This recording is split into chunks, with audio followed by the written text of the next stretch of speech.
Welcome मित्रांनो, daily knowledge आणि current affairs सिरीजमध्ये तुम्हा सर्वांचं मनपूर्वक स्वागत आहे.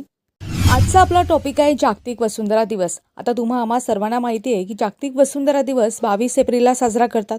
मग 22 एप्रिललाच का साजरा करतात, त्यामागे काय इतिहास आहे हे आपण जाणून घेऊ. ते असं डोकावलं तेव्हा समजलं की अमेरिकेमध्ये गेलार्ड नेल्सन नावाची पर्यावरण प्रेमी व्यक्ती होती. त्यांनी काय केलं, अमेरिकेमध्ये 2 कोटीपेक्षा जास्त लोकांना पर्यावरणाच्या समस्यांबद्दल जागरूक केलं. प्रदूषण आणि वन्यजीवांचा ऱ्हास या मुद्द्यांवर तेथे सर्व स्तरातील लोकांनी आवाज उठवला. अशा प्रकारे 1970च्या सालापासून जागतिक वसुंधरा दिन जगभर साजरा होऊ लागला.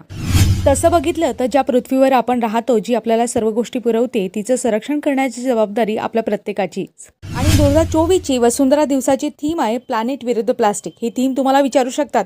2040पर्यंत प्लास्टिकचे उत्पादन 60% कमी करण्याचं लक्ष सुद्धा यामध्ये ठेवण्यात आलं आहे. अशाच नवनवीन व्हिडिओसाठी like, share and subscribe. Thank you.